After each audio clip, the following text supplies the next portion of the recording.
Today is the 10,000 subscriber special of Backyard Adventures with Andy, and I thought, let's bring you to the backyard. Let's show you some amazing things that you should do to your yard, or some things you should cook, or some other big thing that you're like, wow, I wish I could do that. Nope, not gonna happen today, because I've got so many things that here in the late winter that are weighing on me. I'm like, oh, I can't really show this because this is broken or not fixed or not figured out. And rather than pretend to give you the solution, I just haven't made some videos for a while. Well, today I'm back and I'm gonna take you through a couple things that kind of update you from what's been going on in the yard, possibly some things of interest that might connect with what you've had experiences with or you're dealing with. And we'll just talk for a little while, have a good time. So enjoy today's video.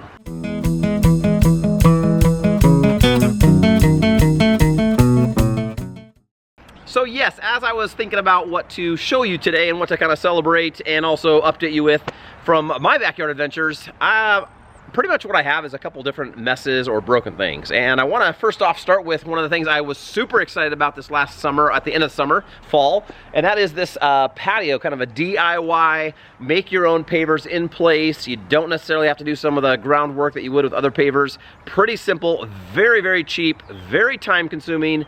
And I started this late in the fall. By the time I got to where I'm at now, the weather totally turned and I was not able to finish or get this segment done. So it's kind of been sitting, and I've been super excited about it, but also there's some things I've learned. So I'm going to be making some videos later about this, of how to do it. But what I've got right now is I've got these pavers I've kind of been laying out. It's so nice in the wintertime, in the wet season, to be able to walk on some nice hard ground, generally dry. I don't have to deal with the mud and all that. It's been so much better in the house and just for people walking through to our studio over here. Well, I never got the grout in because it got too cold. I was sealing the, staining, and then it's going to be sealing the all the pavers, so they had just a beautiful kind of cobblestone brown look. And by the time I got the stain down, the weather completely turned and it never stopped. So that's what it's like in the Pacific Northwest. Let's go to my second problem, and I've kind of gone down low so you can see this, but I'm having some major grass issues, some related to my dog. You can see here I get these runways. I'm gonna move out of the way a little bit.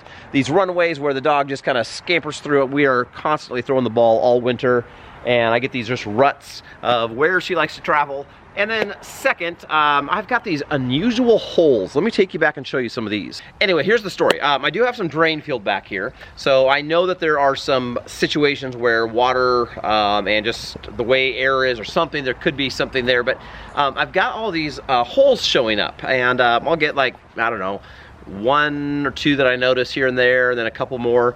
And there's no like dirt coming out of them, so it's not like a mole or anything. I'm not seeing these mounds, like these gopher kind of channels going through it. Could be a vole, so I'm curious about a creature. It's they seem kind of small to be a rabbit, but it seems almost just to be kind of like an air hole that pops. And I'm able to go through, and whether it's a couple buckets of like 5-gallon buckets of water, or whether it's just the hose, I can actually put it in there and just turn it on. And sometimes I can let that thing go for 20 minutes straight, just pumping water, and it doesn't stop, it doesn't start overflowing. Sometimes it will, but a lot of times it'll just keep going. And so it's telling me, okay, there is some sort of massive cavern that's taking this water.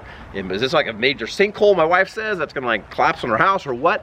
Well, my theory is that with some of the channels I have in my yard of drain field, the way it was, there's kind of like this black plastic cover over kind of a bunch of gravel or different things, and basically it's almost like there's these caverns of spots for water to dissipate. And I think that whether it's a creature or just nature somehow doing it, these little channels, maybe there's critters down there, but these channels of air and kind of holes or tunnels have kind of popped and connected to the drain field. So when I'm pumping water into there, it's just pumping water into my drain field and then, you know, going away or whatever. So, you know, I'll go in there, I'll put some sand in one of these tunnels, kind of fill it up, and come back, you know, a couple weeks later, 2 months later, and that same spot kind of has a hole again. And I've got other spots where I've gone through with dirt. Some have never come back.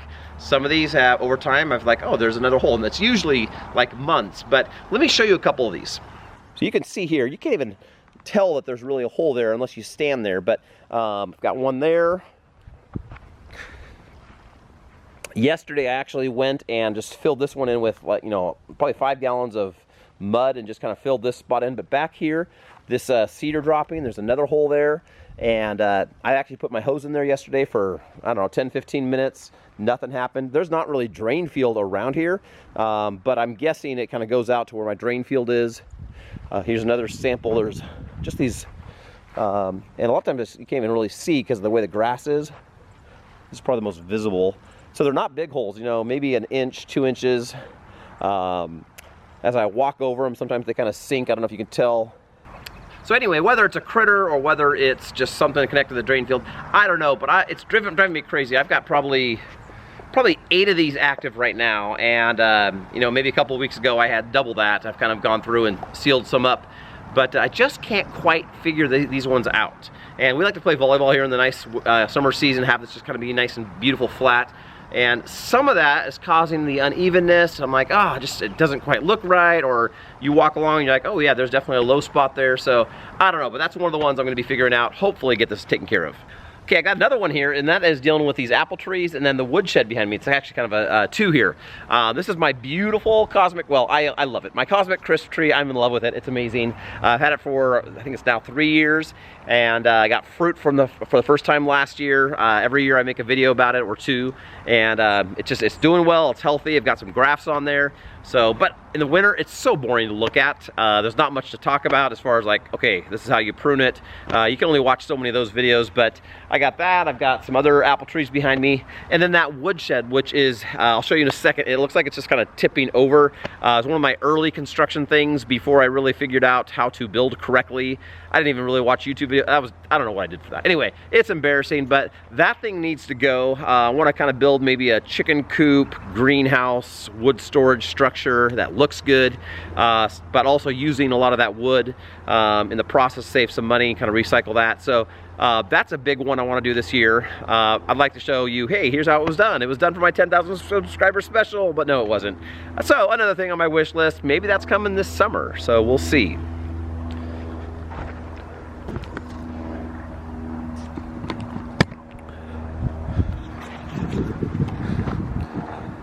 So this woodshed, this is where not only my firewood, but a lot of my long lumber, I've got pots and all sorts of things.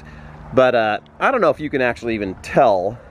Oh, by the way, I'll talk about my fence in a second too. But that thing is just leaning. It's probably a good, I don't know. It's bad. Probably a good, nice wind. Maybe we'll get that thing knocked down. Well, I'm trying to do that before it happens.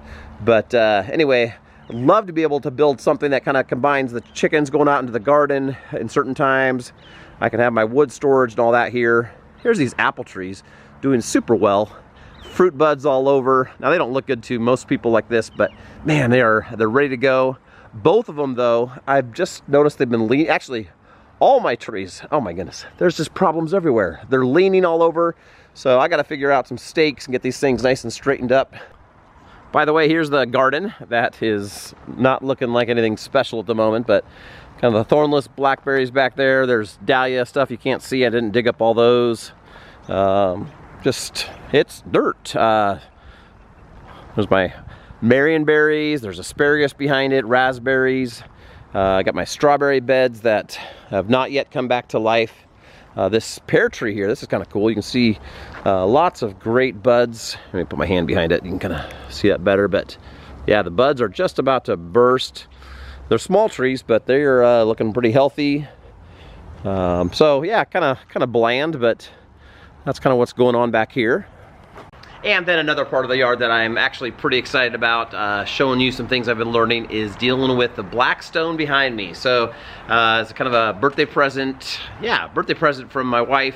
This last year, she got me this this last fall, she got me the black stone, and we have used it so much, loved it so much. Even in the wintertime, having the shelter is really helpful, but breakfast, lunch, dinner, whenever I'm home, we use it all the time. Lots of us, my son likes to use it. We really enjoy what we can do with it. And so that's been pretty cool just to see. There's a lot you can do, and it's like the messes are minimal, the care is easy. It is a sweet device. And the barbecue's been used one time since then. That's going away. And I did get a little bit smaller smoker. I got rid of my old smoker. It was getting towards the end, and I had a great deal over Christmas time. So that was actually my Christmas present, was the smoker. So thank you to my wife again. But been cooking up some good stuff with that, which we'll have some future recipes on. So that's one of the things that are going well. But it's kind of hard to make a video when it's freezing cold. It gets dark here all the time during the winter. So hopefully as we head towards spring, we'll get some more things to show you about that. And finally, I'd love to show you the beautiful herb garden and kind of the patio area where we get some just nice things we can just clip off, bring it right here into the kitchen or the patio as we're cooking. But again, nothing really is happening. I've got some chives coming up and some green onion starts I've put in there a little bit. But, you know, that's the hard part about winter. There's just not a lot going. So, got the weeds cleared out mostly. I've got, I mean, there's just lots. And, oh, did I mention the dog? I have Millie over there. I don't know if you can see her, but Millie, where are you at? She's over there somewhere. But I love that shepherd. She's wonderful in so many ways, but she's a pain in so many ways. She's so active, which is wonderful. It's probably good for me. But she needs exercise every day. She needs training every day. She's still leash reactive with other dogs, just kind of just scary to other dogs until she really calms down. And so we got a lot we're working on with that. There's a lot of things that are just unresolved, and so, you know, that's part of life. And rather than kind of show off what's good for today, I thought, well, there's a lot that's broken and probably 100 more things I could think of if we're walking around and talk about. But I guess that leaves some opportunity for this next year to kind of get things fixed. So with every winter there's a summer, and with every summer there's eventually going to be a winter. There's season. So isn't there a wise guy that said something about that back in Ecclesiastes, whatever? Anyway, well, hopefully this was interesting to you. If you're one of my subscribers from the past couple years, thank you so much. We'll have some other, hopefully, very helpful videos in the near future. Looking forward to getting back on here and kind of sharing what I'm learning and experiencing in my backyard with food, statues, yard, garden, fun, whatever. We'll kind of see where that goes. So have a good life.